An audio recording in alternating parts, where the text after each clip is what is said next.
नमस्कार विद्यार्थी मित्रांनो, आजच्या या नेक्स्ट पेपरमध्ये तुम्हा सर्वांचं मनपूर्वक स्वागत। आपल्या शौर्य करियर अकॅडमी या ऑनलाईन प्लॅटफॉर्मवरून आपण काय करत आहोत तर वेगवेगळ्या स्वरूपाचे जे काय PYQचे जे सिरीज आहे या PYQच्या सिरीजच्या माध्यमातून तुम्हाला एकाच लेक्चरमध्ये किंवा एकाच व्हिडिओमध्ये 500 पेक्षा अधिक प्रश्नांचा आढावा या ठिकाणी आपण घेत आहोत। त्यासाठी भरपूर या लेक्चरचा तुम्हाला फायदा होणार आहे, पण त्यासाठी तुम्ही लाईव्ह असणं किंवा तुम्ही ॲक्टिव्ह असणं या गोष्टी खूप महत्त्वाच्या आहेत। आपले जे लेक्चर्स आहेत हे वेळेवर तुम्ही बघणं हे तितकंच गरजेचं आहे। पेंडिंग पडू देऊ नका, जेणेकरून तुम्हाला एकत्रित लोड होऊ शकतो। असं न होता तुम्ही चांगल्या पद्धतीने बघा। आणि त्यासाठी मी असिस्टंट प्रोफेसर रमेश घोरपडे आपण या ठिकाणी ॲनालिसिस करत आहोत। विद्यार्थी मित्रांनो, 2016 पासून या क्षेत्रामध्ये मी कार्यरत असल्यामुळे माझ्या अनुभवाच्या माध्यमातून या प्रश्नांचा जो काय आढावा आहे तो तुम्हाला मिळणार आहे। आणि त्यासाठी तुम्ही व्यवस्थित हे लेक्चर बघा। आता वेळ न तुमचा घेता मी लेक्चरला सुरुवात करतो। लक्ष द्या विद्यार्थी मित्रांनो, काय म्हटलंय। पहिला प्रश्न, महाराष्ट्र पोलीस दलातील पोलीस कर्मचाऱ्यांच्या पदांचा वर्गवारीनुसार तुम्हाला अचूक असा क्रम, चढता क्रम लावायचा आहे। हा शब्द आपला हा एक म्हणजे कीवर्ड आहे। चढता क्रम, उतरता क्रम नाही लावायचा, चढता क्रम। आणि हा जो क्रम आहे तो अचूक असला पाहिजे, म्हणजे थोडक्यात बिनचूक असा क्रम असला पाहिजे। आपण तो क्रम बघूयात काय आहे। सुरुवातीला जर आपण पाहिलं इथे तर शिपाई पदाने सुरुवात होणार आहे, हे निश्चितच आहे। म्हणून नाईक पदाने तर होणार नाही, म्हणून आपले दोन ऑप्शन हे कटलेत, हे सर्वांच्या लक्षात आहे, क्लिअर आहे। आणि मग नाईक पदाने होणार नसेल तर मी एकदा तुम्हाला ॲनालिसिस देतो आणि या ॲनालिसिसच्या माध्यमातून तुम्हाला काय करता येणार आहे तर हा प्रश्न तुम्हाला सोडवता येईल। तर मी ॲनालिसिस देतो, तुम्ही प्रश्न सोडवा। बघा ॲनालिसिस काय असणार आहे, याचं वर्गीकरण कसं केलं जाणार आहे। सुरुवातीचं पहिलं जे काय पद आहे ते पोलीस डिपार्टमेंटमधलं शिपाई पद असतं, बरोबर आहे की नाही। तुम्ही ज्या परीक्षेची तयारी करत आहात ते शिपाई पद आहे आणि या शिपाई पदावरून तुम्हाला पुढे प्रमोशनने नाईक नावाचं हे एक पद मिळेल आणि त्यानंतर परत एकदा प्रमोशन होईल आणि तेव्हा हवालदार हे पद मिळणार आहे। कोणतं पद मिळणार आहे? हवालदार हे पद मिळणार आहे। आणि त्यानंतर सहाय्यक, बघा व्यवस्थित समजून घ्या, सहाय्यक पोलीस निरीक्षक हे पद मिळतं, ओके। आणि एखादा विद्यार्थी जर समजा वयाच्या 18व्या वर्षी लागलेला असेल भरतीमध्ये तर तो विद्यार्थी पोलीस निरीक्षक या पदापर्यंत देखील जातो, पोलीस निरीक्षक या पदापर्यंत जातो। आणि आता या पदावरून आता हे MPSCचं पद आहे मित्रांनो, आलं लक्षात सर्वांना। MPSC मधून कंबाईनमधून मिळणारं ते पद आहे पोलीस निरीक्षक, ठीक आहे। आणि हे जे पोलीस निरीक्षक पद आहे, आता यानंतर पुढे कोणतं पद आहे ते एकदा क्लिअर करूयात आपण। तर त्यानंतरचं पद आहे बघा पोलीस उप अधीक्षक नावाचं हे एक पद आहे, म्हणून हे पण लक्षात राहू द्या। आता त्यानंतर पुढचं पद आपण बघूयात, ज्याला हे उप हा जो शब्द आहे हा शब्द कट होईल आणि मग नंतर कोणता शब्द लागू होईल तर पोलीस अधीक्षक हे एक पद आहे जे राज्यसेवेतून मिळतं मित्रांनो, ओके। राज्यसेवा ही परीक्षा दिल्यानंतर प्रामुख्याने हे पद मिळणार आहे। आणि यानंतर बघा पोलीस अधीक्षकानंतर तुम्हाला कोणतं पद मिळणार आहे, नंतर या लोकांना कोणतं प्रमोशन मिळतं तर ते एकदा लक्षात घ्या। जे पद आहे सहाय्यक पोलीस महानिरीक्षक हे पद आहे, किंवा यालाच आपण या नावाने देखील ओळखतो, ज्याला विशेष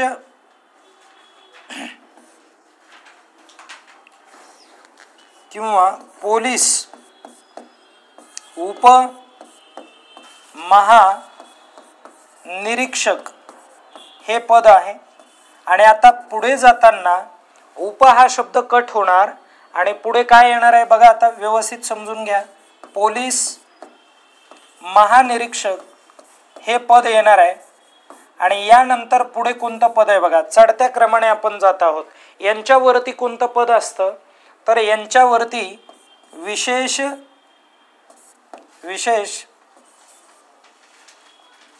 पोलीस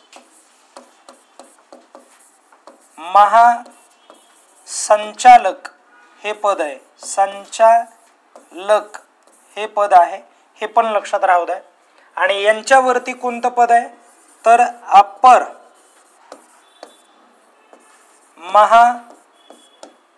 महासंचालक हे पद असतं.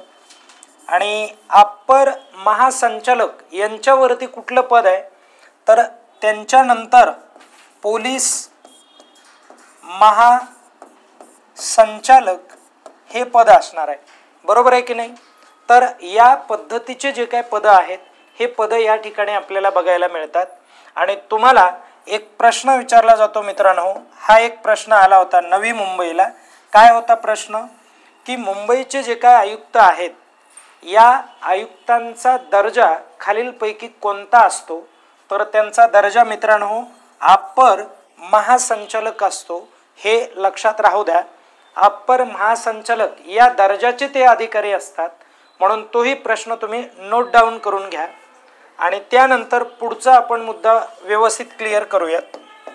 बघा इथे काय म्हटलंय, पोलीस क्षेत्राशी संबंधित संशोधन करणारी संस्था कोणती, अशा पद्धतीने इथे एक प्रश्न आहे. संशोधन करणारी म्हणायला येते, बरोबर आहे की नाही. आणि म्हणून समजून घ्या, आता पहिली संस्था कोणती आहे ती एकदा क्लिअर करा. ज्या संस्थेला तुम्ही NCRB असं म्हणत आहात, या संस्थेविषयी मी तुम्हाला सांगतो. ही संस्था काम काय करते, तर ज्याला आपण नॅशनल क्राईम रेकॉर्ड ब्युरो असं म्हणायचं आहे.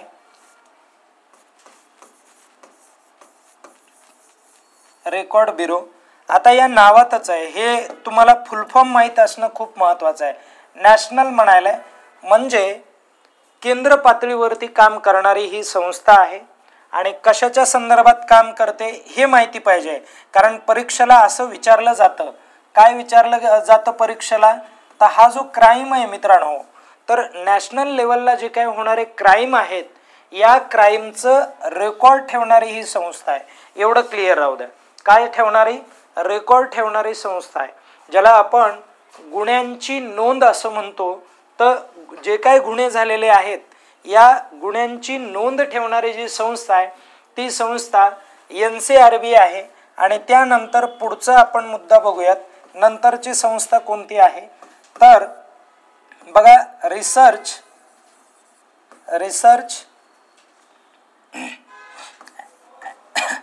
ॲनालिसिस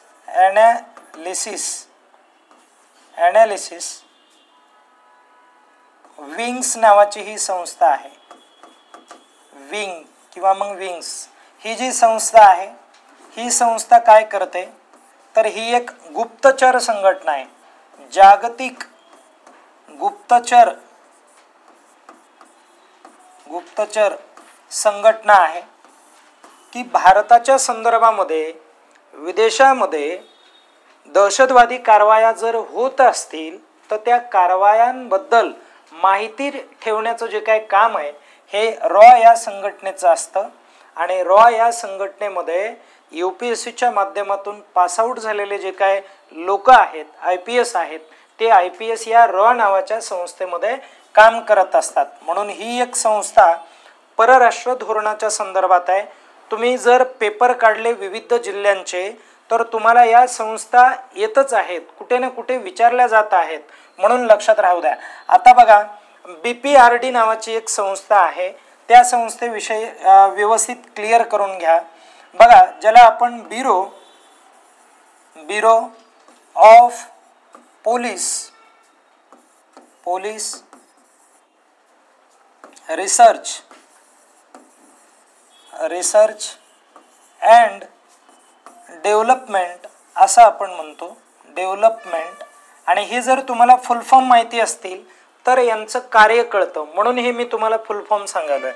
आता ही जी संस्था आहे ही संस्था पोलीस डिपार्टमेंटच्या संदर्भामध्ये रिसर्च करण्याचं काम करते. काय करण्याचं काम करते? रिसर्च, संशोधन करण्याचं काम करते. पोलीस यंत्रणेचा विकास व्हावा म्हणून पोलीस यंत्रणेला संशोधनात्मक प्रशिक्षण देण्याचं जे काय काम आहे किंवा प्रशासनाचं जे काय महत्त्वाची जी काय कला आहे किंवा त्यामध्ये नवनवीन जे काही प्रयोग आहेत या संदर्भामध्ये आढावा घेणारी जी काही संस्था आहे ती आहे BPRD नावाची संस्था. आणि आपल्याला प्रश्न काय विचारलाय समजून घ्या, पोलीस क्षेत्राशी संबंधित संशोधन करणारी कोणती संस्था आहे? तर बघा बरं, इथे तिच्या नावातच आहे रिसर्च आहे, बरोबर आहे की नाही, पोलीस रिसर्च. म्हणून ही जी संस्था आहे ही संस्था पोलीस डिपार्टमेंटच्या संदर्भामध्ये रिसर्च करणारी संस्था ठरते आणि आपल्या प्रश्नाचं उत्तर हे ठरणार आहे. आता आपण विद्यार्थी मित्रांनो पुढे जाऊयात. त्यानंतरची संस्था कोणती आहे बघा, DRDO नावाची संस्था आहे. ज्या संस्थेला तुम्ही डिफेन्स, बरोबर, डिफेन्स रिसर्च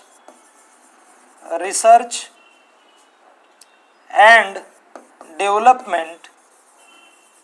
डेव्हलपमेंट ऑर्गनायझेशन असं तुम्ही म्हणता, ऑर्गनायझेशन. मग ही जी संस्था आहे ही संस्था आता व्यवस्थित लक्षात राहू द्या. आता ही संस्था काय काम करेल बरं? तर ही संस्था डिफेन्सच्या संदर्भामध्ये काम करते. कशाच्या संदर्भात?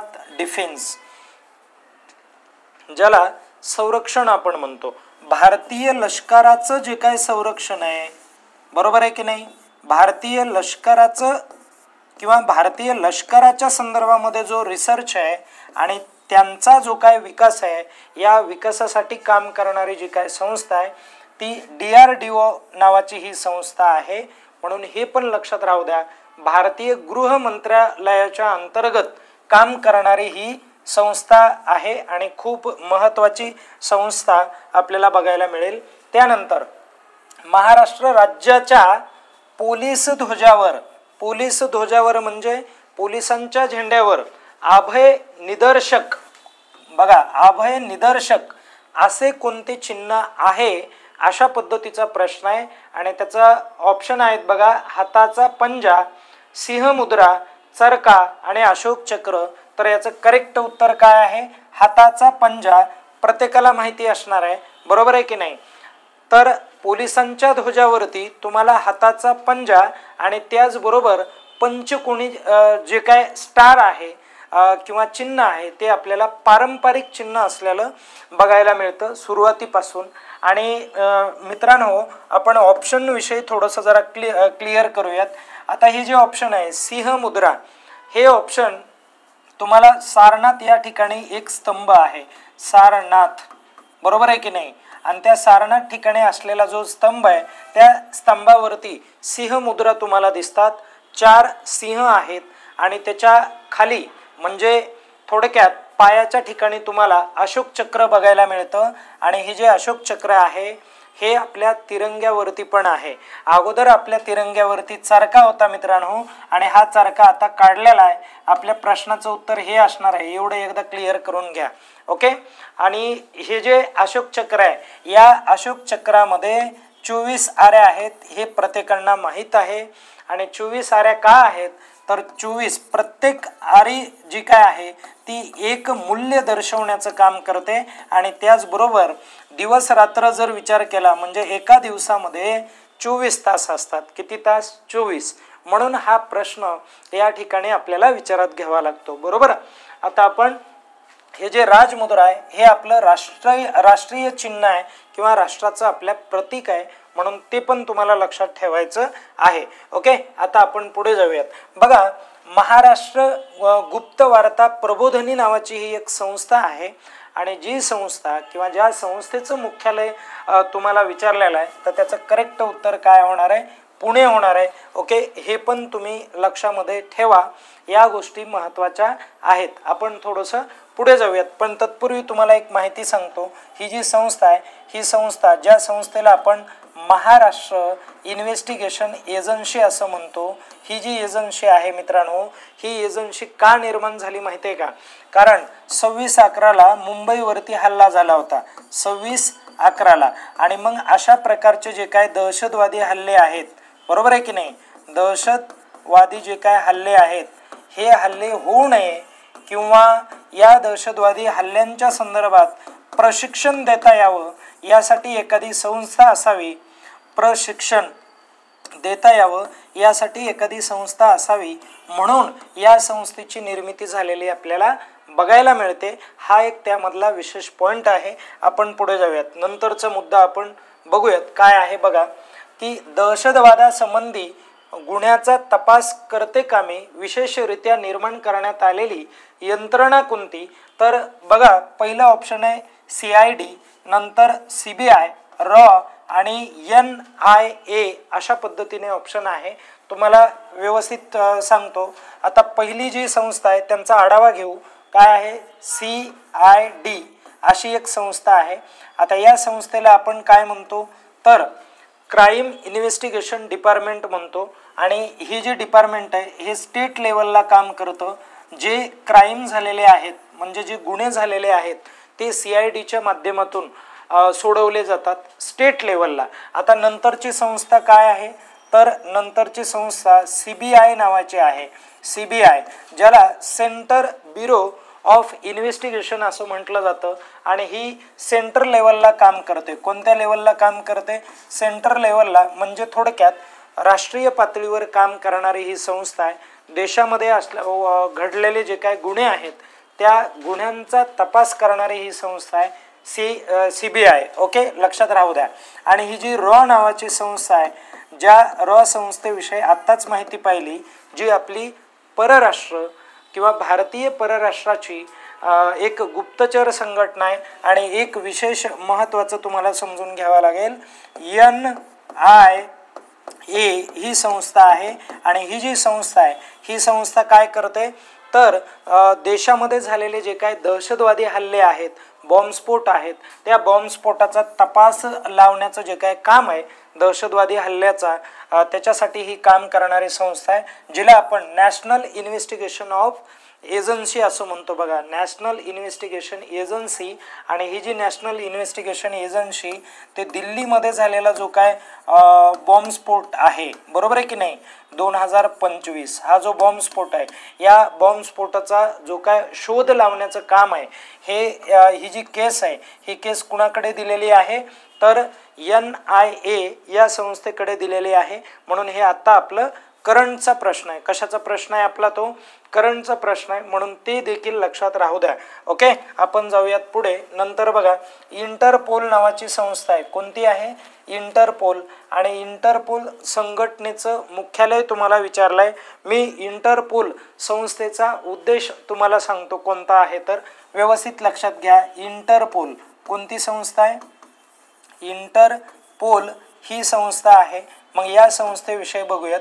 जी संस्था 1900 कधी आली होती अस्तित्वात, 1923ला अस्तित्वात आली होती, बरोबर, 1923ला.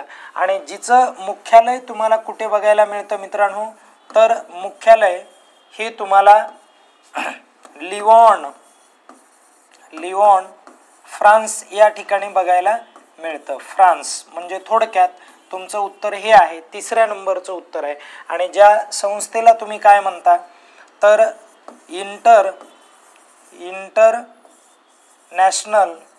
इंटरनॅशनल ठीक आहे क्रिमिनल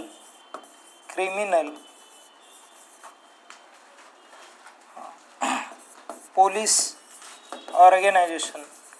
आणि ही जी ऑर्गनायझेशन आहे ही ऑर्गनायझेशन काय करते, ही एक अशी पोलिसांची यंत्रणा आहे की ती जी जागतिक लेवलला काम करते. मित्रांनो, जगामध्ये झालेले जे काय गुन्हे आहेत, वेगवेगळ्या स्वरूपाचे जे काय गुन्हे जागतिक लेवलला घडतात, त्या गुन्ह्याचं इन्व्हेस्टिगेशन करण्यासाठी अशा प्रकारची संस्था अस्तित्वात आली, ज्या संस्थेला आपण इंटरपोल असं म्हणतो. काय म्हणतो, ज्या संस्थेला इंटरपोल असं म्हणतो. म्हणून हा पण एक मुद्दा आपल्यासाठी महत्त्वाचा आहे.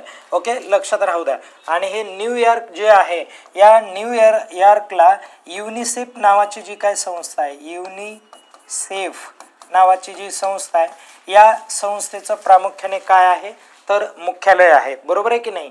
युनिसेफ ही युनायटेड नेशन्सची बॉडी आहे, ज्याला आपण United nation international child emergency fund असं आपण म्हणतो, बरोबर आहे. या पद्धतीने त्या संस्थेला आपण ओळखतो. हा पण एक महत्त्वाचा मुद्दा ठरतो.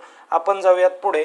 नंतरची संस्था बघा, आंतरराष्ट्रीय विपश्यना केंद्र हे नाशिक जिल्ह्यात कुठे आहे अशा पद्धतीचा प्रश्न आहे आणि त्याचे ऑप्शन आहेत इगतपुरी, सुरगाणा आणि कळवण, बागलाण अशा पद्धतीने आहे. तर याचं करेक्ट जे काय उत्तर आहे ते काय आहे, इगतपुरी आहे. म्हणून हे लक्षात राहू द्या. ओके, सर्वांना माहिती असेल निश्चितच. आणि या ठिकाणी आपल्याला हा नाशिकचा पहिला प्रश्न मिळत आहे. ओके, म्हणून नाशिक जिल्ह्यावरती किती प्रश्न आहेत हे आपल्याला माहिती पाहिजे, स्थानिक, बरोबर आहे की नाही. पाठीमागे कुठला नाशिक जिल्ह्याचा प्रश्न आपला राहिलाय का एकदा बघून घेऊयात. ओके, नाशिक जिल्ह्यावर किती प्रश्न येतात ते इथून पुढे आपण आता कंटिन्यू करूयात, लक्षात ठेवूयात. नाशिक जिल्ह्याचा हा पहिला प्रश्न जो विपश्यना केंद्रावरती विचारलेला होता, बरोबर आहे. यावरून मला काय कळेल माहिती आहे का, जिल्ह्यामध्ये असलेले जे काय महत्त्वाचे केंद्र असतात, ओके, त्या केंद्रावरती प्रश्न पडतो. हे मला PYQहून कन्फर्म झालं. आता त्यानंतर पुढचा आपण मुद्दा बघूयात. बघा, आशिया खंडातील, कोणत्या खंडातील, आशिया खंडातील सर्वात मोठी कांदा बाजारपेठ टिंबटिंब या ठिकाणी आहे. तर त्याचं करेक्ट आन्सर काय आहे, लासलगाव आहे, बरोबर आहे की नाही. म्हणून हा पण 2 नंबरचा स्थानिक प्रश्न असलेला आपल्याला बघायला मिळतोय, ज्याती त्या जिल्ह्याचा या ठिकाणी तो प्रश्न आहे. म्हणून हे पण तुम्हाला लक्षात ठेवता येईल. ओके, आपण आता पुढे जाऊयात. आता त्यानंतर परत पुढे. आणि नाशिकला मित्रांनो हे पण आहे, कशाचा, नोटाचा कारखाना तुम्हाला बघायला मिळेल, बरोबर आहे की नाही. चलनाचा, नोटाचा कारखाना हा नाशिकला बघायला मिळतोय, राईट. प्रेस आहे, ओके, करन्सी प्रेस. आणि त्यानंतर परत विमानाचा पण कारखाना आहे. पण आता मला तुम्ही कमेंट करून सांगा की विमानाचा हा जो कारखाना आहे नाशिकमध्ये नेमकं कोणत्या ठिकाणी आहे म्हणून. ठीक आहे, विमानाचा कारखाना. आणि तुम्हाला एक करंटचा मुद्दा मी सांगतो तुम्हाला. काय झालं माहिती आहे का, हा जो विमानाचा कारखाना आहे नाशिकमध्ये ज्या ठिकाणी तुम्हाला बघायला मिळणार आहे त्या ठिकाणी पाठीमागे काय झालं, 2025च्या गप्पा करतो आपण, हे व्यवस्थित लक्षात राहू द्या. ओके, हे लेक्चर जरी पुढे गेलं 2026-27 तरी त्यासाठी हे मी वर्ष लिहून ठेवत आहे 2025. आणि या ठिकाणी काय झालं, करंटचा विषय, आपले जे काय राजनाथ सिंग हे जे मंत्री आहेत, हे राजनाथ सिंग इकडे आले होते. राजनाथ सिंग यांच्याकडे कोणतं खातं आहे ते मला कमेंट करून सांगता का, हे खूप महत्त्वाचं आहे बघा. ओके, जागतिक पातळीवरती वारंवार संपर्कात असणारं नाव हे आपल्याला लक्षात घेतलं पाहिजे. आणि आता या माझ्या शब्दावरूनच तुमच्या लक्षात आलं असेल की यांच्याकडे कुठलं खातं आहे म्हणून. आणि या विमान कारखाना जो आहे ज्या नाशिकमध्ये जो ओझरला आहे बघा, कुठे आहे, ओझरला. ओके, बाकी कमेंट केलीच असेल तुम्ही, आता मी सांगितलंय ओझरला. तर तिथे तेजस नावाचं एक विमान आहे बघा.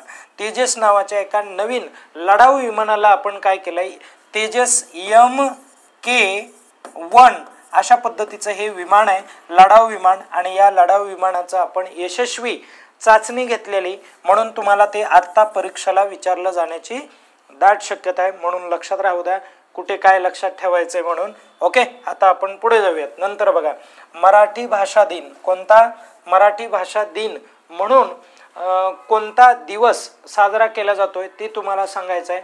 तर त्याचं करेक्ट उत्तर काय असणार आहे, 27 फेब्रुवारी असणार आहे. बघा, 22 मार्च दिलेला आहे, 27 फेब्रुवारी, 11 फेब्रुवारी आणि 29 जानेवारी दिलेलं आहे. त्याचं करेक्ट उत्तर काय आहे, तर 27 फेब्रुवारी. कारण 27 फेब्रुवारी बरोबर 1912 या दिवशी कुणाचा जन्म आहे रे, तर या दिवशी वि.वा. शिरवाडकर यांचा जन्म आहे. आणि ज्यांना तुम्ही कोणत्या नावाने ओळखता, टोपण नाव कुसुमाग्रज, बरोबर आहे की नाही, कुसुमाग्रज या नावाने ओळखता. वि.वा. शिरवाडकर म्हणजे विष्णू वामन शिरवाडकर. आता काय करा माहिती आहे का, यांचा जन्म मला तुम्ही कमेंट करून सांगा. आणि यांचा जो जन्म आहे हा जर जन्म तुम्ही पाहिला तर तुम्हाला कळेल की हा प्रश्न लोकलचा आहे. कुठला प्रश्न आहे हा? लोकलचा प्रश्न आहे. तेव्हा तुमच्या लक्षात येईल. म्हणजे प्रश्नाची लिंक कशी बघा, व्यवस्थित समजून घ्या. कुसुमाग्रज कळाले का सर्वांना? असं. आता काय झालं माहिती आहे का, की यांच्या नावाने कुठला दिवस साजरा केला जातोय? तर यांच्या नावाने मराठी भाषा दिन साजरा केला जातोय, ज्याला आपण मराठी भाषा गौरव दिन देखील आपण म्हणतो. बरोबर आहे की नाही? आणि त्यानंतर परत पुढे मराठी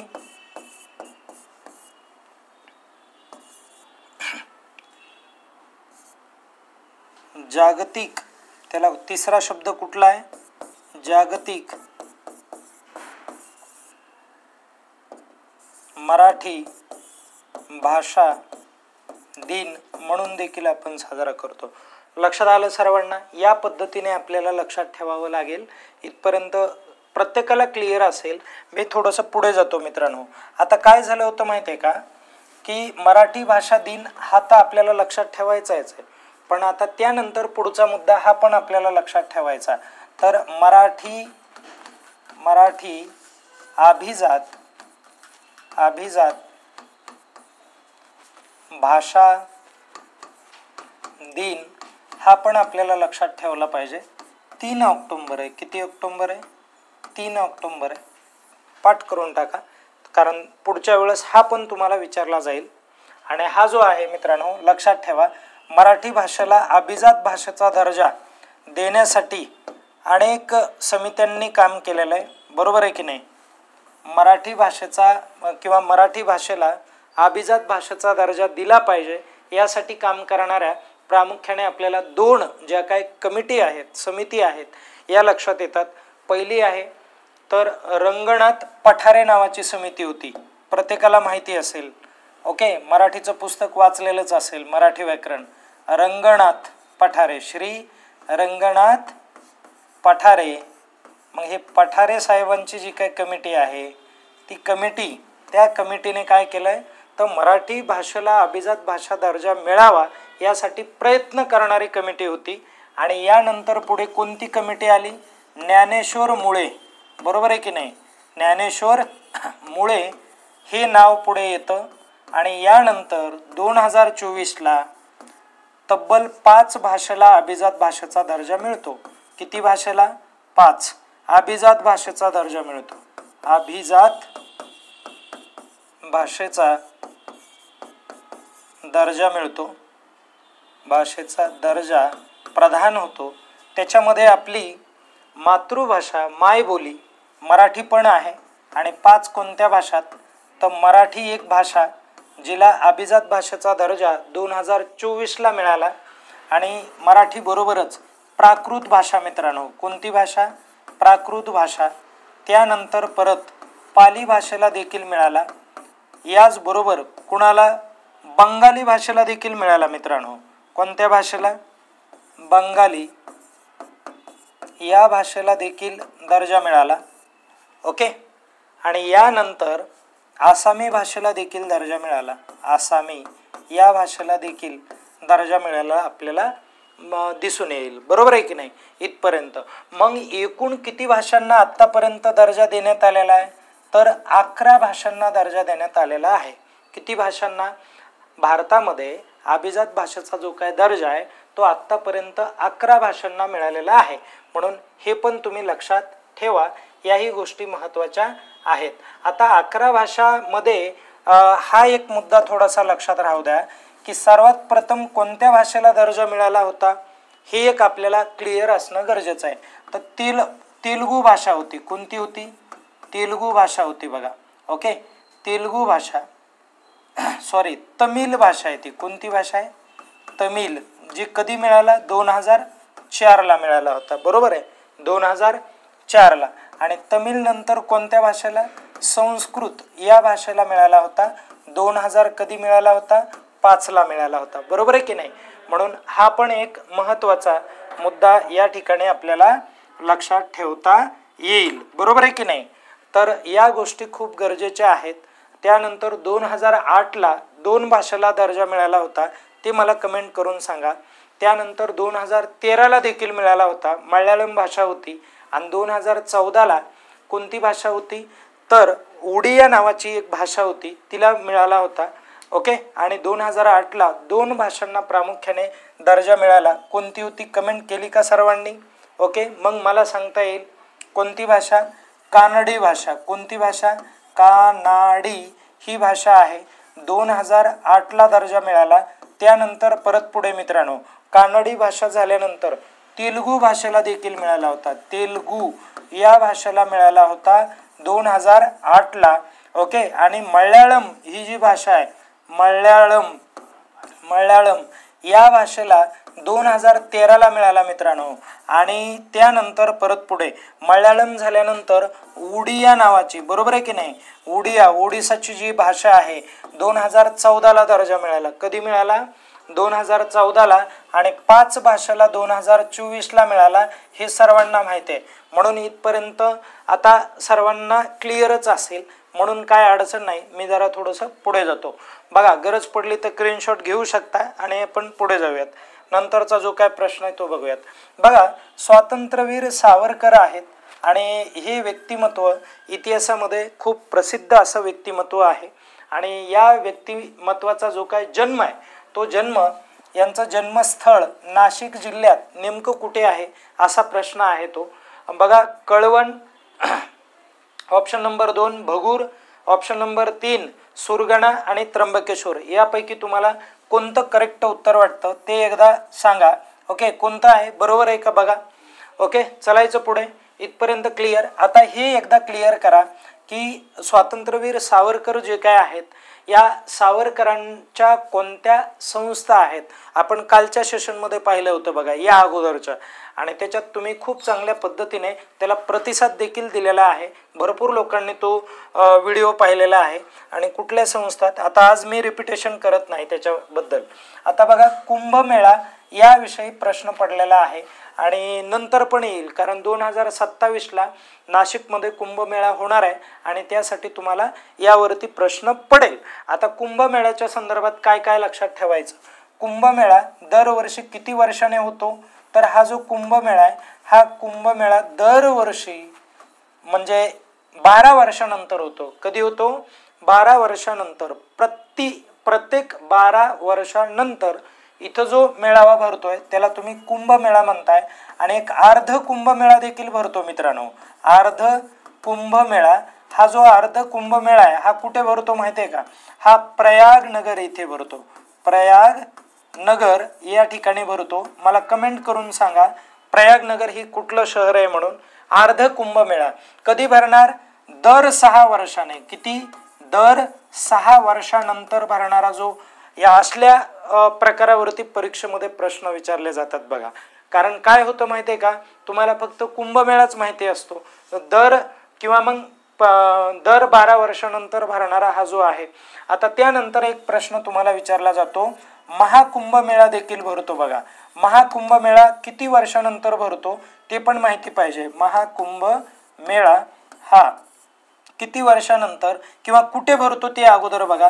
तर हरिद्वार या ठिकाणी भरतो, हरिद्वार. आणि त्याचबरोबर प्रयागनगर. कुठे? प्रयागनगर. आणि किती वर्षाने? तर 144 वर्षानंतर. बघा, ते 144 वर्षानंतर भरणारा जो काय मेळावा आहे त्याला आपण महाकुंभ मेळावा असं म्हणतो. म्हणून तेही लक्षात राहू द्या. या महाकुंभ मेळाव्यामध्ये तुम्ही होतात का? या अगोदर झाला होता का? तेवढे एकदा मला कमेंट करून सांगा तुम्ही. आता त्यानंतर बघा रे पुढे, नंतर त्रिगळवाडी नावाचा हा एक किल्ला आहे. कोणता किल्ला आहे? त्रिगळवाडी नावाचा किल्ला आहे. आणि हा जो किल्ला आहे, हा किल्ला नाशिकमध्ये नेमकं कोणत्या ठिकाणी आहे? अगोदर नाशिकवरती किती प्रश्न आले ते एकदा मला कन्फर्म करून घेऊ द्या, म्हणजे आपला विषय व्यवस्थित पुढे जाईल. आता नाशिकवरती हा एक 2 नंबरचा 2ऱ्या क्रमांकाचा प्रश्न. आता हा जनरल आहे. त्यानंतर स्वातंत्र्यवीर सावरकर म्हटलं की हा 3रा प्रश्न नाशिकवरती आलाय, जिल्ह्यावरती. ओके, जिल्हा प्रश्न येतो, लोकलचा प्रश्न आहे. 4था प्रश्न देखील कुंभमेळ्याचा नाशिकवरतीच आहे. त्यानंतर परत बघा, त्रिगळवाडी हा किल्ला नाशिकमधल्या कुठल्या तालुक्यात आहे ते एकदा तुम्ही मला कमेंट करून सांगा. हा तरी प्रश्न किमान, ही जनरली बऱ्याच जणांना माहिती असेल. आता मी तुम्हाला एक्स्ट्रा माहिती सांगतो. कोणती तर लक्षात घ्या. इथे मला सांगा, सालेर नावाचा हा जो किल्ला आहे हा नाशिकमध्ये नेमकं कुठे आहे ते एकदा क्लिअर करून सांगा. सालेर आणि काय मुल्लेर अशा प्रकारचे देखील इथं किल्ले आहेत, लक्षात राहू द्या. ओके, तुम्ही त्याला शिखरच समजत असाल एखाद्या वेळ, परंतु तिथे त्यांना किल्ले पण समजल्या जातं. सालेर मुल्लेर. ओके, आणि मुंगी तुंगी अशा पद्धतीचं एक नाव आहे. त्यानंतर राजशेज, याला एक वेगळं नाव आहे ते एकदा मला कन्फर्म करून द्या. राजशेज नावाचा हा एक किल्ला आहे मित्रांनो. त्यानंतर परत पुढे कोणता किल्ला आहे तर अंजनेरी. कोणता किल्ला? अंजनेरी हा एक किल्ला आहे. ठीक आहे, चला हे सगळे किल्ले नाशिकमध्ये नेमकं कोणत्या ठिकाणी आहेत ते मला एकदा कमेंट करून सांगा. ओके, थोडंसं पुढे जायचं का? बघा, नंतरचा प्रश्न काय आहे तर टिंबटिंब क्रांतिकारकाने जॅक्सन या जुलमी अधिकाऱ्याचा वध केला होता. जॅक्सन हा अधिकारी, याच्याकडे कुठलं पद होतं तर हा कलेक्टर होता नाशिकचा. कोण होता तो? कलेक्टर. आणि नाशिकचा जो काही कलेक्टर आहे हा प्लेगचा जो काय रोग त्या ठिकाणी आला होता, नाशिकमध्ये प्लेगची साथ होती जशी पुण्यामध्ये होती तशी, आणि त्यावेळेस त्याने इथे कुठल्याही प्रकारचं योग्य ते प्रोव्हिजन किंवा थोडक्यात कार्यवाही केलेली दिसून येत नव्हती. आणि म्हणून या जुलमी अधिकाऱ्याचा वध अनंत लक्ष्मण कानोरे नावाच्या एका मुलाने केला. त्याचं वय फक्त 17 वर्ष, तर काही पुस्तकामध्ये तुम्हाला 18-19 या पद्धतीचे रेफरन्स बघायला मिळतात. अशा मुलाने खून केलेला आहे, म्हणून ती एक लक्षात राहू द्या. ओके, वय वगैरे विचारलं जाणार नाही तुम्हाला. आता बघा, महाराष्ट्र राज्यातील सर्वात मोठा जलविद्युत प्रकल्प तुम्हाला लक्षात ठेवायचा आहे. आणि सर्वात मोठा जलविद्युत प्रकल्प हा कोणता आहे तर त्याचं करेक्ट उत्तर काय आहे मित्रांनो? कोयना आहे सर्वात मोठा. बरोबर आहे की नाही? मग आता व्यवस्थित लक्षात राहू द्या. आता पुढे बघा, अप्पर वर्धा हा जो प्रकल्प आहे हा वर्धा नदीवरती. बरोबर आहे. एकदा इथे मी तुम्हाला एक जलविद्युत प्रकल्प कोणते लक्षात ठेवायचे, कशा पद्धतीने लक्षात ठेवायचे त्याच्या संदर्भात एक ट्रिक सांगतो मी तुम्हाला. ज्या ट्रिकला आपण बघा कशी ट्रिक आहे ती तर गोपीजी को भात वाढ अशा पद्धतीची ही ट्रिक आहे. आणि या ट्रिकवरून आपल्याला लक्षात ठेवता येईल हे किल्ले. आणि बघा आता तर हे मी रब करतो, हे तुमच्या लक्षात आलंय काय उत्तर आहे त्याचं तर बरोबर आहे. आणि दुसरी पुढची कंटिन्यू ट्रिक काय आहे बघा नंतर. तर पुन्हा राधा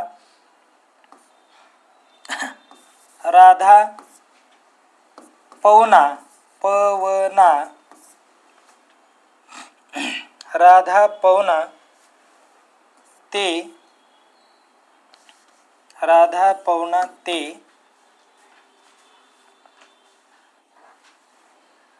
ते ये जायकवाडी. ठीक आहे, जायकवाडी अशा पद्धतीची ही ट्रिक लक्षात राहू द्या.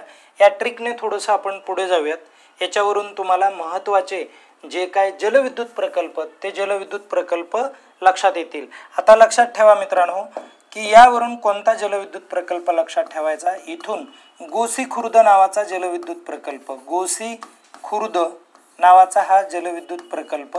हा जो गोसी खुर्द जलविद्युत प्रकल्प आहे हा जलविद्युत प्रकल्प तुम्हाला कुठे बघायला मिळतो तर हा वैनगंगा, कुठे वैनगंगा या नदीवरती बघायला मिळतो. जो वैनगंगावरती नेमकं कुठे आहे रे बाबा तर वैनगंगावरती तो तुम्हाला कोणत्या जिल्ह्यात बघायला मिळणार आहे तर भंडारा या जिल्ह्यामध्ये बघायला मिळतो.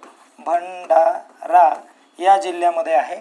बरोबर आहे. आता या पी वरून काय लक्षात ठेवायचा, पेंच प्रकल्प. पेंच कोणता प्रकल्प, पेंच लक्षात ठेवा. ओके, पेंच जलविद्युत प्रकल्प कुठे रे बाबा हा नागपूरला आहे. कुठे आहे तो नागपूर या ठिकाणी आहे. ओके, नागपूरला पेंच नदीवरती. कोणत्या नदीवरती पेंच उपनदी. कुणाची उपनदी कमेंट करून सांगा. ओके, त्यानंतर परत पुढे आता ह्या जी वरून तुम्हाला जीगाव नावाचा एक प्रकल्प आहे बघा, जीगाव. बरोबर आहे की नाही. आणि हा जीगाव प्रकल्प कुठे आहे माहिती आहे का तर हा जीगाव जलविद्युत प्रकल्प तुम्हाला बुलढाणा या जिल्ह्यामध्ये बघायला मिळतो. बुलढाणा हा जिल्हा आहे आणि बुलढाण्यामधला हा जलविद्युत प्रकल्प आहे. जिगाव नावाचा जलविद्युत प्रकल्प आहे. बुलढाण्यामधला सर्वात मोठा जिगाव हे धरण आहे आणि त्या धरणावरती पूर्णा नदीवरचं धरण आहे किंवा तो प्रकल्प आहे. पूर्णा ही नदी आहे. कोणती नदी? पूर्णा नदी. लक्षात राहू द्या. ओके, आपण पुढे जाऊयात. नंतरचा मुद्दा काय आहे बघा. त्यानंतर परत पुढे आपण बघूयात. वरून कोयना नावाचा जलविद्युत प्रकल्प. कोयनाच नदीवरती असणार आहे, पण नेमकं कोणत्या जिल्ह्यात? तर सातारा या जिल्ह्यामध्ये बघायला मिळतो आपल्याला तो. आणि जो महाराष्ट्रामधला सर्वात मोठा जलविद्युत प्रकल्प आहे. मग सर्वात लहान जलविद्युत प्रकल्प हे पण विचारलं जातं परीक्षेला. सर्वात मोठा विचारला ना, मग सर्वात लहान कोणता आहे? तर धूप नावाचा जलविद्युत प्रकल्प आहे. आणि कुठे आहे हा पण साताऱ्यामध्येच आहे. कुठे येतो?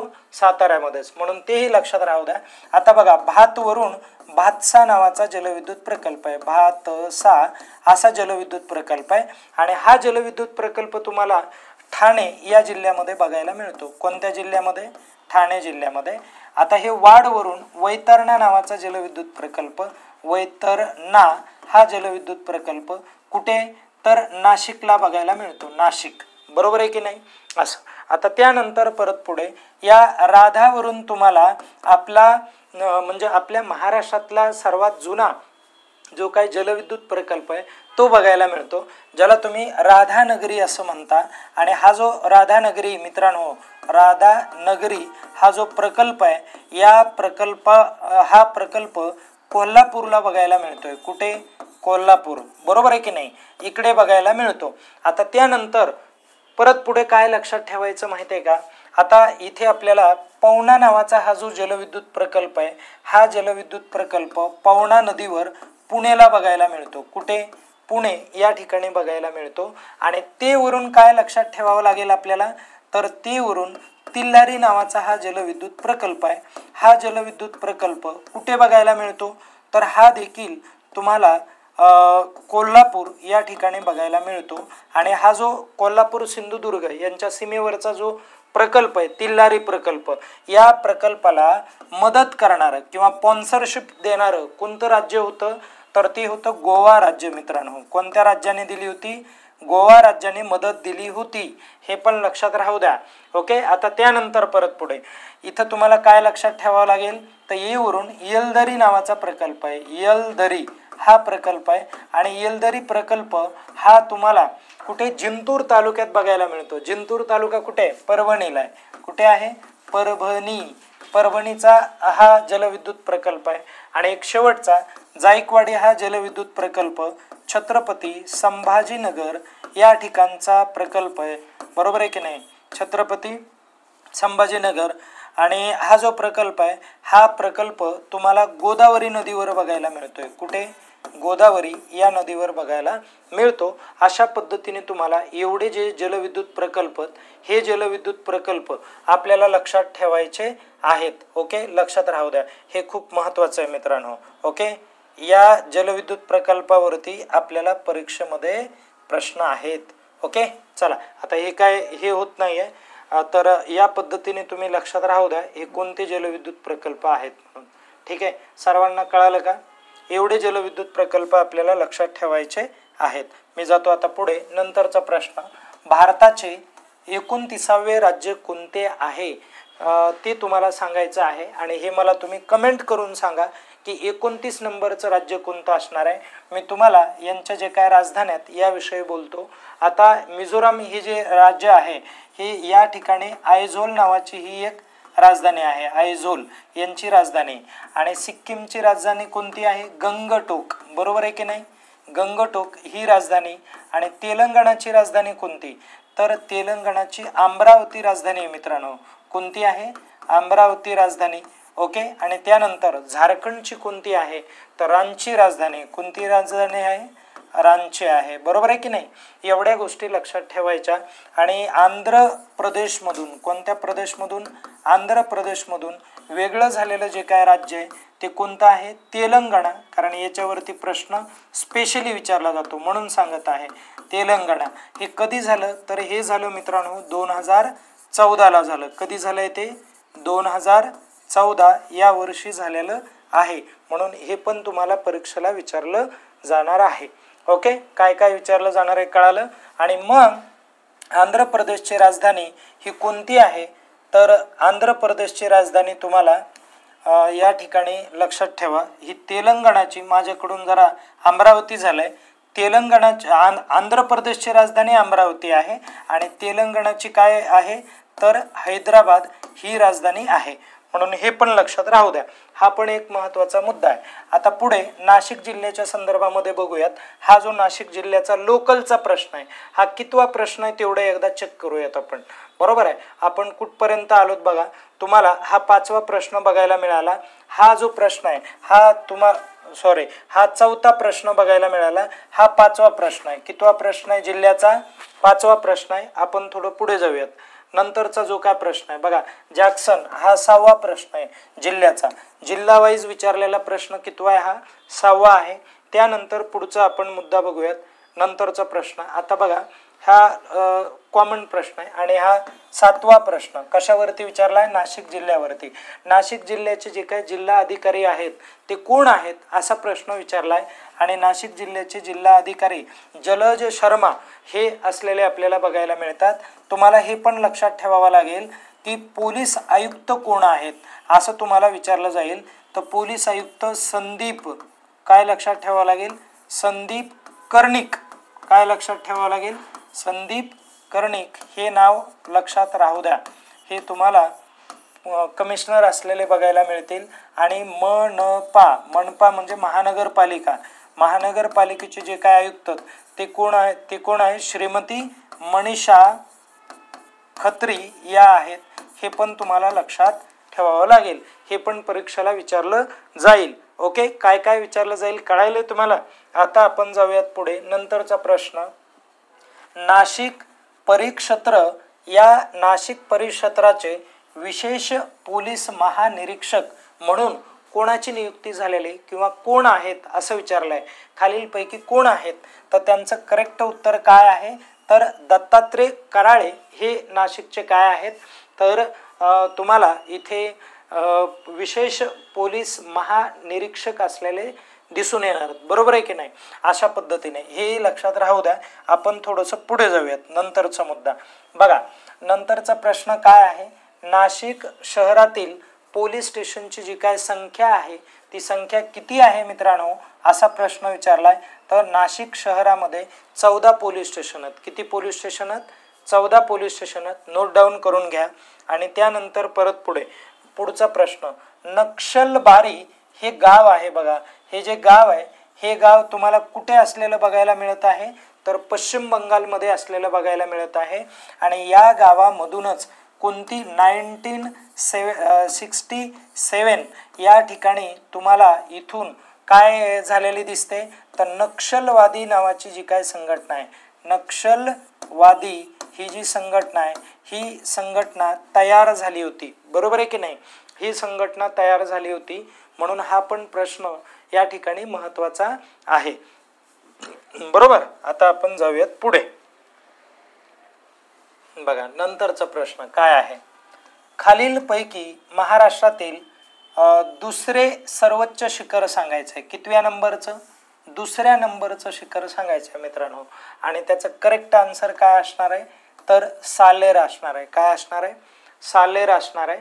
ओके. आणि या शिखरांच्या संदर्भामध्ये मी तुम्हाला माहिती देतो. आता याचं जे काय आन्सर आहे हे सर्वांना क्लिअर आहे. आपण जरा शिखरांच्या बाबतीमध्ये माहिती बघूयात. पण तुम्हाला जिल्ह्याचा जो काय प्रश्न आहे तो प्रश्न कितवा आहे हे क्लिअर होणं गरजेचं आहे. हा 7वा. आणि त्यानंतर बघा नाशिकच्या संदर्भामध्येच 8वा प्रश्न विचारला आहे. आणि त्यानंतर बघा नाशिक शहराच्या संदर्भातच कितवा प्रश्न विचारला आहे? 9वा प्रश्न विचारला आहे. आणि नक्षलबारी हा कॉमन आहे. थोडंसं पुढे जाऊयात. आता दुसरं नाशिकच्या संदर्भातलंच हा पण प्रश्न आहे, कारण दुसरं सर्वात मोठं शिखर सालेर आहे आणि सालेर हे नाशिकला आहे. म्हणून 10 प्रश्न फक्त तुम्हाला जिल्ह्यावरच विचारलेत. कुठे विचारलेत? जिल्ह्यावरच. मग ज्या लोकांनी 2024चा पेपर देताना जिल्हा चांगला केला होता त्या लोकांचं सिलेक्शन हे खूप चांगल्या पद्धतीने झालं असेल निश्चित आहे. त्यांचे जर इतर विषय चांगले असतील तर, बरोबर आहे की नाही, अशा पद्धतीने. कारण हे 10 मार्क जनरली कुणाचे मायनस झाले नसतील. आता तुम्हाला या शिखरांवरती कसे प्रश्न येतात ते मी तुम्हाला 10-12 प्रश्न एकदम व्यवस्थित क्लिअर करून दाखवतो. ओके, पुन्हा आयुष्यात तुमच्या शिखराचे प्रश्न जाणार नाहीत ही माझी गॅरंटी असेल, हा विश्वास असेल. बघा आता लक्ष द्या. आता आपण सुरुवात करू जगापासून. डायरेक्ट कुठून सुरुवात करू? जगापासून. बघा आता जगापासून सुरुवात करू. आपला पहिला जो काय प्रश्न आहे तो काय आहे? तुम्हाला असं विचारतील की जगातलं सर्वात मोठं शिखर कोणतं आहे? जगातलं. तर जगातील सर्वात मोठं जर शिखर बघायचं असेल तर ते आहे माउंट एव्हरेस्ट. कोणतं आहे? माउंट एव्हरेस्ट हे जगातलं, एव्हरेस्ट हे जगातलं सर्वात मोठं शिखर आहे. बरोबर आहे की नाही? झाला एक प्रश्न क्लिअर. दुसरा प्रश्न, माउंट एव्हरेस्टची तुम्हाला हाईट विचारली जाते, उंची किती आहे? तर ती उंची पण तुम्हाला पाठ पाहिजे. ती आहे 88-48. किती आहे? 88-48 आहे. पाठ करून टाका डायरेक्ट. 88-48 आहे. जगातलं सगळ्यात मोठं शिखर आहे. तुमचा तिसरा प्रश्न काय आहे माहिती आहे का? की माउंट एव्हरेस्ट हे जे शिखर आहे हे कोणत्या पर्वतरांगेमधलं आहे? तर हिमालयामधलं आहे. तिसरा प्रश्न, कोणता? हिमालयामधलं शिखर आहे. पाठ करा डायरेक्ट, एकदम विश्वासाने सांगतोय, हे येतच परीक्षेला. हिमालय, ठीक आहे, हिमालय पर्वत. कोणता पर्वत? हिमालय पर्वत, त्या पर्वतामधलं शिखर आहे. दुसरा, आता बघा लगेच तुमचा चौथा प्रश्न काय तयार होतो? तर माउंट एव्हरेस्ट हे कोणत्या देशामधलं हे शिखर आहे असं पण विचारलंय बऱ्याच परीक्षेला. हा पर्वत तुम्हाला नेपाळमधला आहे. कुठला आहे? नेपाळ या देशामधला आहे. लक्षात ठेवा. म्हणून तुम्हाला एकाच शिखराच्या संदर्भात 1, 2, 3 आणि 4 प्रश्न इथे तयार होताना दिसतात. बरोबर आहे की नाही? असं. आता आपण लगेच दुसरा प्रश्न घेऊयात. बघा दुसरं शिखर घेऊयात. तुम्हाला असं विचारलं जाईल की भारतामधलं सर्वात मोठं शिखर कोणतं आहे? भारतामधलं. तर भारतामधलं K2 नावाचं शिखर आहे. बघा K2. आता इथं असं नाव का ठेवलंय माहिती आहे का मित्रांनो? कारण काराकोरम रांगात बघा, तुम्हाला जम्मू काश्मीरमध्ये गेलात तुम्ही तर जम्मू काश्मीरमध्ये हिमालयामध्ये सर्वात दक्षिणेची रांग शिवालिक आहे. म्हणून ते पण नोट डाऊन करून घ्या. हिमालयातली सर्वात दक्षिणेकडील पर्वतरांग कोणती? तर ती आहे शिवालिक. म्हणून पाठ करा ते पण. आणि तुम्हाला हे पण विचारलं जाईल K2. आता K2ची हाईट काय आहे? तर 86-11 आहे. K2ची हाईट काय आहे? 86. हिमालय पर्वतामध्ये असलेलं हे काय त्याला म्हणू, पर्वत आहे तो किंवा शिखर आहे. आणि हा जो पर्वत आहे K2 नावाचा पर्वत, हा कोणत्या राज्यात आहे? तर हा जम्मू काश्मीरमध्ये आहे मित्रांनो. कुठे आहे? जम्मू काश्मीर. हा पण तुम्हाला महत्त्वाचा मुद्दा आहे. हे पण पाठ करून टाका. हे पण असं पण विचारलं जातं. मग आता तिसऱ्या नंबरला जाऊ आपण. K2 झालं का? सर्वांच्या लक्षात आलं का? आता सह्याद्री पर्वतामध्ये येऊयात. सह्याद्री पर्वतातील सर्वात मोठं शिखर कोणतं आहे? तर सह्याद्री पर्वतातलं सर्वात मोठं शिखर आनईमुडी नावाचं शिखर आहे. कोणतं आहे? आनईमुडी. आणि हे सह्याद्रीतलं सर्वात मोठं शिखर आहे आनईमुडी. तुम्हाला दुसरा प्रश्न असा विचारला जाईल की आनईमुडीची हाईट किती? आनईमुडीची उंची किती? तर आनईमुडीची जी उंची ती किती आहे? तर 26-95. किती मीटर आहे? 26-95 मीटर. आणि जे तुम्हाला सह्याद्री नावाच्या पर्वतामध्ये बघायला मिळतं, सह्याद्री पर्वतरांग. बरोबर. आणि कुठे? केरळला आहे ते. कुठे आहे ते? केरळला. म्हणून हे पण पाठ करा. असं पण तुम्हाला विचारलं जातं परीक्षेला. आता नंतर परत पुढे, आता हे आनईमुडी झालं. आता तुम्हाला असं विचारतील की सह्याद्रीमधलंच दुसऱ्या क्रमांकाचं शिखर कोणतं आहे आणि महाराष्ट्रातलं पहिल्या क्रमांकाचं शिखर. बघा प्रश्न कसे विचारले जातात. तर ते शिखर कोणतं आहे? तर ते शिखर कळसुबाई आहे. कोणतं आहे? कळसुबाई. आता कळसुबाईची तुम्हाला हाईट कितीतरी एक्झामला विचारले आणि कितीतरी वेळच विचारलंय, म्हणून ते तरी पाठ पाहिजे तुम्हाला. बरोबर आहे. 1646 हाईट आहे. येतात ते परीक्षेला, वारंवार रिपीट होतं ते. म्हणून या गोष्टी पाठच करा. हे तुम्हाला समजूनच घ्यावा लागेल. कारण याच्यावरती तुम्ही जर PYQ चेक केले तर याच्यावरती काही ना काही प्रश्न आहेत म्हणजे आहेतच. बरोबर आहे. आता मी या प्रश्नांचं ॲनालिसिस करत आहे. बरोबर आहे की नाही? मग हे ॲनालिसिस तुमच्यासाठी खूप गरजेचं आहे. महाराष्ट्रातलं सर्वात मोठं शिखर कळसुबाई, सह्याद्री पर्वतरांगेतलं दुसऱ्या क्रमांकाचं शिखर कळसुबाईच आणि ज्याची हाईट 1646. आणि हे कशातलं, कोणत्या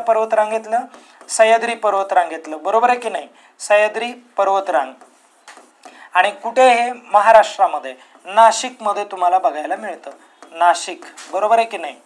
नाशिकमध्ये नाही, कळसुबाई हे तुम्हाला अहमदनगर किंवा ते अहिल्यानगर, कोणतं नगर, अहिल्यानगर या ठिकाणी त्याचं लोकेशन बघायला मिळतं मुळात तर. आणि त्यानंतर परत पुढे बघूयात आपण. अहिल्यानगर झालं, आता इथपर्यंत क्लिअर आहे सर्वांना, बरोबर आहे की नाही. अहिल्यानगर, राईट, अहिल्यानगर. चला पुढे जाऊयात आपण. नंतर बघा, लक्षात ठेवा की सह्याद्री पर्वत रांगेतलं महाराष्ट्रातलं दुसऱ्या क्रमांकाचं शिखर कोणतं आहे. महाराष्ट्रातलं दुसऱ्या क्रमांकाचं, तर त्याचं करेक्ट उत्तर काय असणार आहे माहिती आहे का. तर त्याचं साल्हेर उत्तर आहे. बघा काय उत्तर आहे, साल्हेर. आणि साल्हेरची हाईट देखील तुम्हाला बऱ्याच वेळेस विचारतात. तर त्याची हाईट कशी लक्षात ठेवायची, तर बघा 1 लिहून घ्यायचे आणि पुन्हा काय करायचं, 5, 6 आणि 7 अशा पद्धतीने लक्षात ठेवायची. ओके, 5, 6, 7 1 लिहून घेतल्यानंतर 5, 6, 7 साल्हेरची हाईट. आणि हे साल्हेर हे जे आहे हे कुठलं शिखर आहे बरं, नाशिक मधलं शिखर आहे. पण सह्याद्री पर्वत रांगेमधलं शिखर आहे नाशिक. कुठलं शिखर आहे हे, नाशिक मधलं शिखर आहे. लक्षात राहू द्या, हे बऱ्याच वेळेस विचारलं जात आहे, खूप परीक्षेला विचारलंय. कारण 23ला पण यावरती प्रश्न आहे, 24ला पण प्रश्न आहे. म्हणजे बघा किती महत्वाचं शिखर आपल्याला बघायला मिळतंय. आता आपण पुढे जाऊयात. नंतरचं शिखर तुम्हाला कुठलं विचारलं जाईल बघा. तुम्हाला विचारतात ते की सातपुडा पर्वत रांग आहे बघा मित्रांनो. आणि सातपुडा पर्वत रांगेतलं सर्वात मोठं शिखर कोणतं आहे, तर सातपुडा पर्वत रांगेतलं धूपगड नावाचं शिखर आहे. कोणतं शिखर आहे, धूपगड. आणि या धूपगडची हाईट बऱ्याच वेळेस विचारतात, म्हणून त्याची हाईट आहे 1350. काय हाईट आहे त्याची, 1350 हाईट आहे. आणि हे जे धूपगड आहे का, हे धूपगड तुम्हाला मध्य प्रदेशमध्ये असलेलं बघायला मिळतं. कुठे बघायला मिळेल, मध्य प्रदेश. सातपुडा पर्वतरांग, कोणती रांग, सातपुडा पर्वतरांग महाराष्ट्राच्या उत्तरेकडची रांग आहे ही. ओके, मध्य प्रदेश मी लिहून टाकतो, मध्य प्रदेश. ओके, आता आपण पुढे जाऊयात. नंतरचा प्रश्न विचारला जाईल, सातपुडा पर्वत रांगेतलं दुसऱ्या क्रमांकाचं शिखर कोणतं आहे आणि महाराष्ट्रातलं सातपुडा पर्वत रांगेतलं सर्वात मोठं शिखर कोणतं आहे महाराष्ट्रातलं, बरोबर आहे की नाही. कोणत्या पर्वत रांगेतलं, पण सातपुडा पर्वत रांगेतलं. तर सातपुडा पर्वत रांगेतलं बघा ते आहे आस्तंभा नावाचं शिखर आहे. आस्तंभा हे शिखर आहे. आणि आस्तंभा शिखर हे कोणत्या जिल्ह्यामध्ये किंवा त्याची हाईट किती आहे, तर धूपगडवरूनच त्याची हाईट काढायची. कशी काढायची बघा, तर धूपगडवरून 13 लिहून घ्यायचे आणि 50च्या अर्धे किती, 25. या पद्धतीने ती लक्षात ठेवायची. आता बघा त्यानंतर परत पुढे तुम्हाला हे जे आस्तंभ आहे हे नंदुरबारला आहे. कुठे आहे, नंदुरबार या जिल्ह्यामध्ये आहे, बरोबर आहे की नाही. सातपुडा पर्वत रांगेतलं शिखर आहे, सातपुडा पर्वत रांग. ओके, लक्षात राहू द्या. ओके, जरा व्यवस्थित लिहितो, सातपुडा पर्वत रांग. आणि कुठं आहे, नंदुरबार, नंदुरबार. ओके, लक्षात राहू द्या, नंदुरबार मधलं शिखर आहे. आता थोडंसं आपण पुढे जाऊयात. नंतरचा प्रश्न काय आहे ते एकदा क्लिअर करून घेऊयात आपण. तर विद्यार्थी मित्रांनो लक्षात राहू द्या, नंतर तुम्हाला महाबळेश्वर हे पण लक्षात ठेवायचं आहे. महाबळेश्वर, महाबळेश्वर हे शिखर आहे. आणि या शिखराची हाईट किती आहे, तर 143 असं लक्षात ठेवा. काय लक्षात ठेवा, 143 आणि शेवटी 8 लिहून टाकायचे, 143 आणि 8. आणि हे जे शिखर आहे हे तुम्हाला सह्याद्री पर्वत रांगेतलं, सह्याद्री पर्वतरांग, बरोबर आहे की नाही, सह्याद्री पर्वतरांग, राईट, सह्याद्री पर्वतरांग. आणि कुठे आहे, सातारा या जिल्ह्यामध्ये बघायला मिळतं. तर एवढे शिखर तुम्हाला महाराष्ट्राच्या अँगलने आणि 2 शिखर जरा भारताच्या अँगलने, एवढं तरी ॲटलिस्ट तुम्हाला शिखरावरती लक्षात ठेवावं लागेल. याचा स्क्रीनशॉट घ्या, आपण पुढे जाऊयात. ओके, चला नंतरचा प्रश्न बघा काय आहे. इथे सूर्यकिरण सांगितलेत मित्रांनो. सूर्यकिरण पृथ्वीवर पोहोचण्यास किमान टिंबटिंब वेळ लागतो. तर त्याचं करेक्ट आन्सर आहे 8 मिनिटं लागतात. किती मिनिटं लागतात, 8 मिनिटं. तर आता तुम्हाला सूर्यमाळा पाठ पाहिजे बघा. सूर्यमालावरती हा प्रश्न आहे. कशावरती, सूर्यमाला. सूर्यमालामध्ये एकूण किती तुम्हाला घटक बघायला मिळतात ते पाठच पाहिजे. त्याची बघा भन्नाट ट्रिक आहे, एका मिनिटामध्ये लक्षात राहील. काय ट्रिक आहे बघा, BSP ही सूर्यमालाची ट्रिक आहे. BSP आणि पुढे MG. ओके, आणि पुढे सन लिहून घ्यायचं, सूर्य, सन. ओके, आता ट्रिक बघा. या ट्रिकमधून तुम्हाला हे सगळे जे काय मुद्दे आहेत ते लक्षात ठेवता येतील. कसे लक्षात ठेवायचे ते एकदा क्लिअर करूयात. बघा, अगोदर एकदा क्लिअर करा, सर्वजण व्यवस्थित लक्षात राहू द्या. सूर्यमालाचे 8चे 8 तुम्हाला सगळे घटक लक्षात ठेवता येतील. ओके, ग्रह तारे. आता या बी वरून काय लक्षात ठेवायचं माहिती आहे का? बुध हा ग्रह आहे बघा. बुध हा सूर्याच्या जवळ आहे. कशाच्या जवळ आहे? सूर्याच्या जवळ आहे. म्हणून ते तुम्हाला परीक्षेत विचारलं जातं, सूर्याच्या जवळ असणारा कुठला ग्रह आहे, तर तो तुम्हाला बुध हा दिसतोय. आणि इथे बघा, याच्यावरून तुम्हाला एस वरून तुम्हाला शुक्र लक्षात ठेवायचा आहे. कोणता लक्षात ठेवायचा आहे? शुक्र. सर्वांना दिसत असेल का पेन चेंज करू मी? ओके, पेन चेंज करतो. ओके, इथं काय लिहिलेलं आहे मी? बुध लिहिलेलं आहे. ओके, का दिसत असेल तर राहू द्या, आता चला जाऊ द्या, सांगत तर आहे मी. आणि या पी वरून पृथ्वी लक्षात ठेवायचं. काय लक्षात ठेवायचं?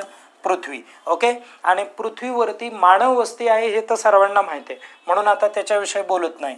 या बघा, बी एस पी यावरून 3 जण लक्षात राहिले. एम जी वरून म वरून तुम्हाला मंगळ लक्षात राहील. काय लक्षात राहील तुम्हाला? मंगळ लक्षात राहील. आणि जी वरून तुम्हाला गुरु हा लक्षात ठेवायचा आहे. काय लक्षात ठेवायचा आहे? गुरु हा ग्रह लक्षात ठेवायचा आहे. आणि यस वरून तुम्हाला काय लक्षात ठेवावं लागणार आहे? तर यस वरून तुम्हाला इथे शनी हा ग्रह लक्षात ठेवावा लागेल. काय लक्षात ठेवावं लागेल? शनी. ओके, आणि यू वरून युरेनस काय लक्षात ठेवावं लागेल? युरेनस हा लक्षात ठेवावा लागेल. आणि या एन वरून काय लक्षात ठेवतात? नेपच्यून. बघा, हा बघा बरं, 8चे 8 तुम्हाला लोक इथे पाठ झाले. 1 बुध, 1 2 शुक्र, 3 पृथ्वी, 4 मंगळ, 5 गुरु, आणि 6 शनी, आणि 7 युरेनस, आणि 8 कोणता आहे? तर नेपच्यून आहे. आणि 9वा कोणता नवीन ग्रह आहे ते एकदा मला कमेंट करून सांगा. ठीक आहे, चला इथपर्यंत क्लिअर आहे का सर्वांना? चला, कमेंट केली असेल निश्चितच. तुमच्या कमेंटची मी वाट बघतोय. आता पुढे जाऊयात आपण. चला, नंतरचा प्रश्न काय आहे ते एकदा क्लिअर करूयात. प्रश्न समजून घ्या अगोदर. बघा विद्यार्थी मित्रांनो, इथे काय म्हटलंय? बाबरी मस्जिदीवरती प्रश्न आहे. बघा, बाबरी मस्जिद पाडल्यानंतर उसळलेल्या दंगलींच्या चौकशीसाठी कोणता आयोग नेमण्यात आला? आयोग विचारलाय तुम्हाला. तर डायरेक्ट काय लक्षात ठेवायचं माहिती आहे का? श्रीकृष्ण लक्षात ठेवायचे. यावरून हा आयोग कोणता ठरतो? तर हा माजी न्यायमूर्ती BN श्रीकृष्ण आयोग आहे. हे तुम्हाला पाठ असलं पाहिजे. आता आपल्या कॉन्सेप्ट मध्ये या. बाबरी मस्जिद आहे की नाही? बाबरी ही मस्जिद आहे, राईट. मग ही जी बाबरी मस्जिद आहे मित्रांनो, या बाबरी मस्जिद वरती तुम्हाला प्रश्न विचारला जाईल. बाबरी मस्जिद, आणि ही जी मस्जिद आहे या मस्जिद वरती काय प्रश्न असेल? तर ही मस्जिद बाबा कुणी बांधली होती? बरोबर आहे की नाही? हा प्रश्न असेल की नाही? तर मीर बारी याने बांधली होती. कुणी बांधली होती? मीर बारी याने बांधली होती. ओके, 1557ची ती मस्जिद आहे, त्याने बांधलेली. आणि ही कधी पाडली रे बाबा? तर 5 डिसेंबरला पाडली. किती डिसेंबरला? 5 डिसेंबर 1992ला पाडलेली ही मस्जिद आहे. हे पाठच करा, लक्षात राहू द्या. बरोबर आहे की नाही? कोणती मस्जिद? बाबरी मस्जिद. आणि त्यावरून वाद झाले होते, राईट. आणि अशा पद्धतीचा हा जो वाद आहे या पद्धतीने मिटवलेला आहे. आता पुढे जाऊयात आपण. आता बघा, तात्या टोपे हे जे आहेत, या तात्या टोपे यांचा जो जन्म आहे हा कुठे झालेला आहे? तर येवलामध्ये झालेला आहे. आणि हा आपला कितवा प्रश्न आहे? 11वा प्रश्न आहे जिल्ह्यावरती. किती महत्वाचा जिल्हा तुम्हाला करावा लागणार आहे? तर जिल्ह्यावरती विचारलं जातं, हे पाठ करा. ज्या जिल्ह्यात फॉर्म भरणार आहात त्याच्यासाठी एक छोटं पुस्तक मिळतं. ओके, तर आय थिंक ते दिव्या भारत पब्लिकेशनचं आहे बहुतेक. तर ते पुस्तकं तुम्ही घ्या, ते घेणं महत्त्वाचं आहे. स्पेशल जिल्ह्याचं पुस्तक मिळतं. एक साधारणतः 50-60 पेजेसचं पुस्तक आहे. पुढे बघा रे, सन 2024 विदा करंदीकर. काय इथं नाव आहे? विदा करंदीकर आहे. आणि विदा करंदीकर जीवन गौरव पुरस्कार कोणाला देण्यात आलेला आहे असा प्रश्न आहे. तर मी इथं लिहून घेतो, विदा करंदीकर हा जो पुरस्कार आहे, करंदीकर जीवन गौरव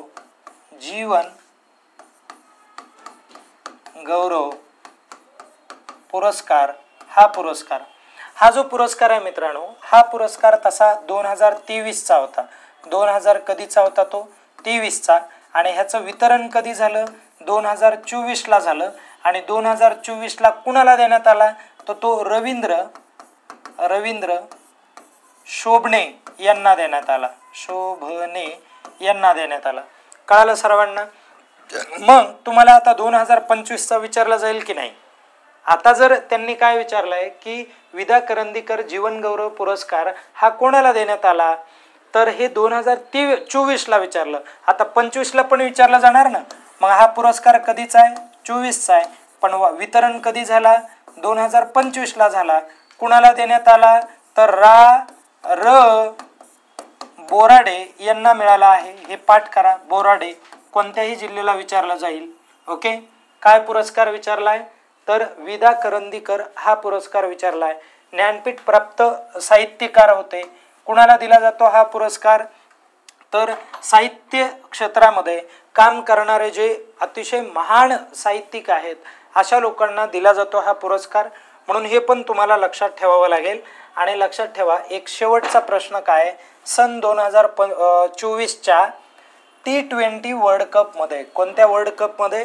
T20 वर्ल्ड कपमध्ये अंतिम सामन्यात भारताने कुणाचा पराभव केला किंवा कुणाला पराभूत केलं? तर त्याचं करेक्ट आन्सर काय आहे? दक्षिण आफ्रिकेला पराभूत केलं. हा एक महत्त्वाचा मुद्दा आहे.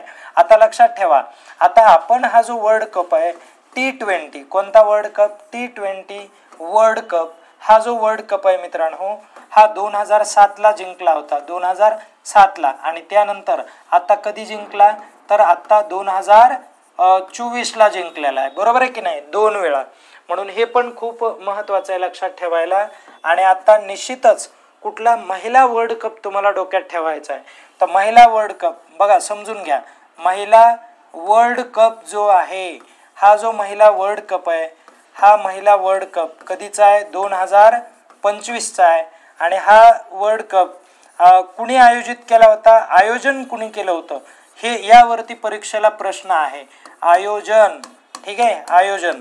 तर आयोजन केलं होतं बघा, भारत आणि श्रीलंका या 2 देशाने आयोजन केलं होतं. बरोबर आहे की नाही? आणि त्यानंतर तुम्हाला विचारलं जाईल की मित्रांनो, की भारतीय संघाने कुणाचा पराभव केला? तर विजेता कोण ठरला? ते अगोदर विचारात घ्या. विजेता भारत ठरला. कोण ठरला? भारत ठरला. बरोबर आहे की नाही? आणि त्यानंतर विचारलं जाईल उपविजेता. ठीक आहे, उपविजेता म्हणजे भारताने कुणाला हरवलंय? तर भारताने दक्षिण आफ्रिकेलाच हरवलं होतं. बघा, दक्षिण आफ्रिका यालाच हरवलं होतं. म्हणून हे पण लक्षात ठेवता येईल तुम्हाला. दक्षिण आफ्रिकेलाच हरवलेलं होतं. हा एक महत्त्वाचा मुद्दा आहे. आणि किती धावांनी माहिती आहे का? तर तब्बल 52 धावांनी हरवलं होतं. आणि भारतीय, तुम्हाला असं पण विचारलं जाईल, भारतीय महिला संघाची कर्णधार कोण आहे? बरोबर आहे की नाही? हरप्रीत कौर या कर्णधार आहेत. हे पण तुम्हाला परीक्षेला विचारलं जाईल. म्हणून याही गोष्टी लक्षात ठेवा. आणि आपलं जे लेक्चर आहे हे या ठिकाणी संपलेलं आहे. कारण कितवा आपला प्रश्न आहे? 25वा. आणि या जिल्ह्याला 25च प्रश्न विचारतात. हे एक विशेष आहे. आणि प्रश्न तुमच्या लक्षात आला असेल याचा निष्कर्ष मी असाच काढेल की जिल्ह्यामध्ये जवळपास 11 प्रश्न विचारले होते. मग हे किती महत्त्वाचं आहे. म्हणून यामुळे जिल्हा तुम्हाला लक्षात ठेवणं खूप गरजेचं आहे. त्याचा अभ्यास करणं महत्त्वाचं आहे. आणि तुमच्या वाटचालीसाठी मी शुभेच्छा देतोय. आणि या ठिकाणी आपण थांबूयात. धन्यवाद.